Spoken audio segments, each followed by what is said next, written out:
Entrepreneurs Enigma is a podcast for the ups and downs of entrepreneurship, so the wins and the fails that we all face being entrepreneurs, and how we learn from adversity. Every week I talk to a different entrepreneur with a story to tell. I'm Seth Goldstein. Come with me on the journey. This is Entrepreneurs Enigma. Let's get started.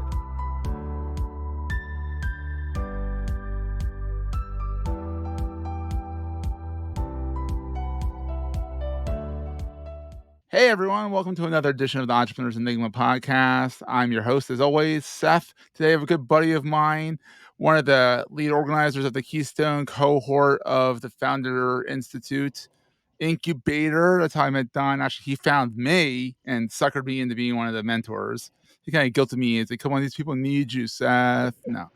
He has over 25 years of experience starting, growing, managing, and or assisting innovative startups. And he has a wonderful wife that lets him do it. So, very true. Lets him play, and she works hard so that he can, venture out and help the startup world. So thank you. He is on the board of directors or advisory board of several companies, ranging from AI to health to international commerce. He manages the Philadelphia area chapter of the Founder Institute, so Keystone we call it. He works with early adopters in areas such as blockchain, cybersecurity, open source software. He is also the co-founder of the first mobile marketing service for the $1 trillion Hispanic consumer market. So he's been around for a while, at least 25 years, if not longer. I think he's been doing stuff longer than that. So Don, how's it going, buddy? How you doing? I'm well, thanks. Appreciate being given the opportunity to chat with you here. Awesome. So how did this all get started? Have you always been an entrepreneur at heart, or did you do some corporate back in the day? Funny actually. Have you always been an entrepreneur at heart? I just flashed back to, I think it was second grade or something. I completely forgot actually. My sister and I, we created like a newsletter that we did on a typewriter and then had my father Xerox at work or whatever and sold these, kind of, kid story magazine, whatever, for 10 cents a pop or something. And yeah. So I guess I've always been an entrepreneur. That's great. But have you done the corporate grind at all? Not really. The funny thing is, you've been yeah, blessed. so I was doing computer science at McGill, and this is, back in the day when I used to say, I don't know if I want to sit in front of a terminal all my life, right? Because, PCs were something that you did for fun. If you were doing serious business, it was on, big, heavy monochrome terminal. That's where you did, programming. I had a friend who was making a lot of money in real estate, and one day said, I'm stuck. You need to get the keys from my office and go do an open house for me. I'm like, I'm sorry, have you met me? I'm a computer geek. He's like, no, you open the door, you hand them, my receptionist will give you the flyers, you hand them a thing, and then after 2 hours, you lock the door. Okay. So I let people in, they started asking me questions. I had walked around the house, I had read the flyer. So yeah, there's 2 bathrooms and there's a finished basement and blah, blah, blah. And there was this young couple that was asking me a lot of questions. And so I tried to, and when I finished and locked the door, I said, those guys seemed really interested. And he called them and they bought the house. So wow, I was like, oh, did you get commission? He bought me dinner. Oh, that's so nice of him. Right. But I was like, okay, I can, sit in front of a terminal, and work for somebody else, or I can run around, be my own boss, and just you open doors, people come, they buy the house, easy peasy.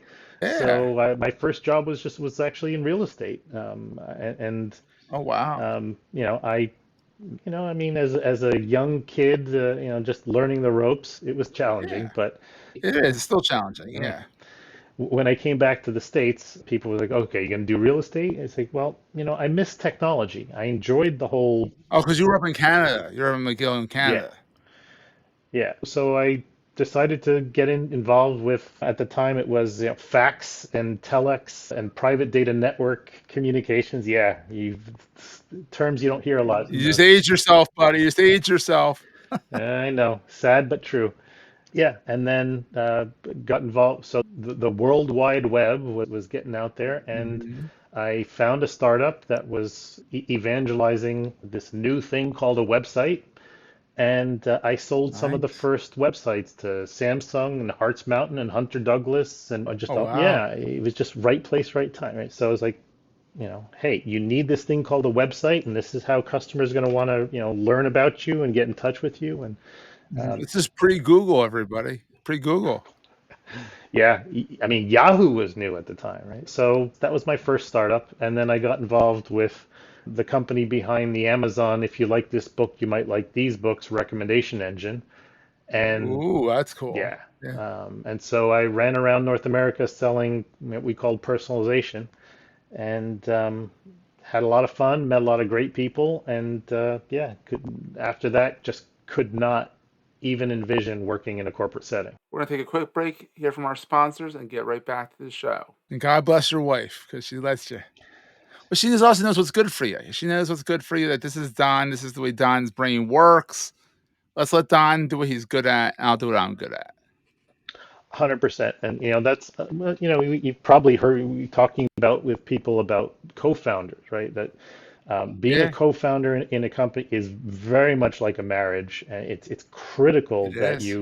you communicate properly, that you know who you're dealing with, that you be honest. I mean, be honest and truthful and above board. And Yeah, I've always been honest with my wife, and so she knew what she was getting into. And she's like, oh yeah, boy, and it works, and she gives it me worked. the leeway to do my thing, and hopefully, some years I do really well, and some years not so much. That's the startup world, Yeah. right? Yeah. So Are your kids? You have kids, right? So are they entrepreneurials? just furry kids, cats and dogs. I'd love to, I no kids. yeah. So they're entrepreneurial because they follow you There around. you go.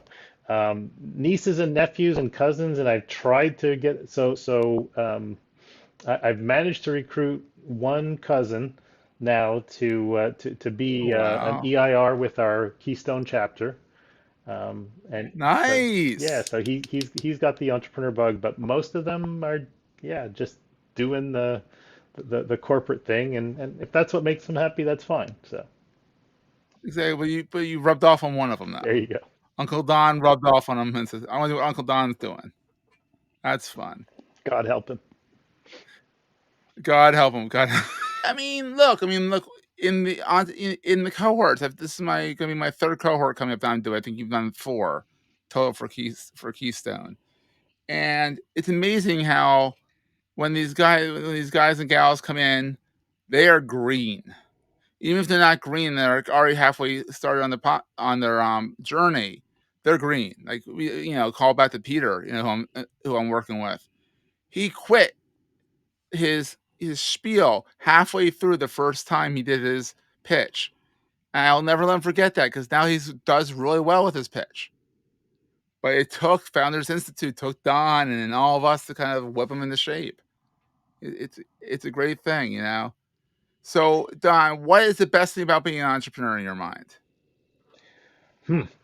To me, I guess it's the ability to do something that you're passionate about. And look, again, if you are passionate about I don't know, being a doctor or a lawyer or what have you, and you're Yeah. in a big firm, and great, fantastic, you're adding value to the world. But for me, being able to chase dreams. I truly believe that the cure for cancer, the cure for a lot of our ills as a society, somebody's working on it in their basement, in their garage, and that's what just Mhm. that's what keeps me up at night, and that's what gets me up in the morning is find Peters and help them Yeah. figure out their path and be successful. And I think Peter, for example, will add value to the He's world can go by places, that kid. yeah, he's going to do well for himself. He's going to do well for his investors, and so everybody's going to make money. He's also going to add value to the world, right, by allowing people to Mhm. explore their causes and make have an impact rather than sit around frustrated like, oh, I really believe in X and I don't know how to do anything about it. Exactly. So And you can sit back and say, I helped them along the way, that's it. Yeah, that's like a proud papa. exactly. Proud papa saying like, look, I remember one who's a little fledgling, didn't know his head from his backside. To your point, right? When we do these graduations and I see these amazingly polished pitches and so on, and I think back to how they came in on the first week, it's like, yeah, I'm very proud that I had just a tiny And little it's like bit of 14 weeks. yeah, Yeah, just a little bit of an impact on helping these people achieve that. that's Yeah. wild. Yeah. So as an entrepreneur, what keeps you up at night besides trying to cure cancer and all that stuff? What worries you about? Like, what's the downside to entrepreneurship in your mind? Uh, well, for I mean, definitely entrepreneurs are, it's tough, right? You have to have, I mean, I am lucky, right? I'm over the hump, but if you don't have an income or you don't have, the ability to withstand, people, the world is hard, right? People are tough, It is. sometimes intent, well-meaning, right? They give you tough love. I've had plenty of friends and family say, your startup is never going to make it. It's a bad idea. Hmm. Why don't you go, get a job with IBM? You'll have a Yeah. roof over your head and so on. So yeah, it's incredibly difficult, and my concern, I guess, if you will, right now Yeah. is AI, right? AI is eating the world, Yeah. It's a change. and Yeah. we are going to see like what we went through, right, with the dot coms and the internet changing all of these business models. This is going to happen, but exponentially faster because AI is Yeah. advancing so quickly. I mean, paralegals, copywriters, there's a lot of people that are already feeling significant pain where this Yeah. And they technology's have come to out of the adapt blue. or perish. Yep. Yeah. Absolutely. So here's a good question. What is the most important thing to carry with you all the time? Now you can go as woo woo as you want on this, Don.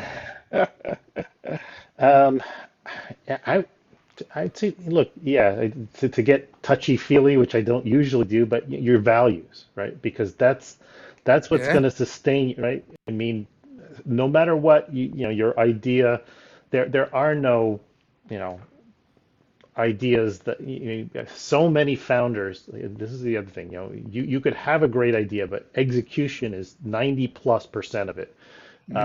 So, Absolutely. just because you think you have a great idea, that's great, but you've got to you got to execute on it. Execute. So, and having the faith in yourself and the values and believing in what you're doing, because Absolutely. it's going to take a lot of time and energy and effort, and you need to be able to look in the mirror when you're doing this. So. Absolutely. So Don, they can find you online at founderkeystone.com. That's founderkeystone.com. You can also look for Einstein on LinkedIn. I'm going to get you to change it at some point. His avatar is him. You look a little bit like Albert Einstein, so I guess it kind of works. Shorter hair, less wacky hair, but you're your own Einstein. But look for Don on LinkedIn, where he's quite active as well. But you won't see a smiling face yet. I'll give him to change it at some point. But right now it's Einstein writing E equals MC square on the blackboard. So it's fitting for what he does. So I like that very much. So Don, this has been so much fun. Nice quick interview so people can get to know you. Check out founderkeystone.com. We're always looking for more mentors, and I think we're pretty filled up for this cohort, right? I mean, when this comes out, the cohort's gonna be halfway done, but There's always room, so right? but we're always doing another cohort. Always looking for more good people to be part of the program, helping founders, making it happen. Love it, Don. Well, thanks so much for being on, my friend. Thank you. My pleasure. That was a great show. If you're enjoying Entrepreneurs Enigma, please review us in the podcast directory of your choice. Every review helps other podcast listeners find our show. If you're looking for other podcasts in the marketing space, look no further than the Marketing Podcast Network at marketingpodcasts.net.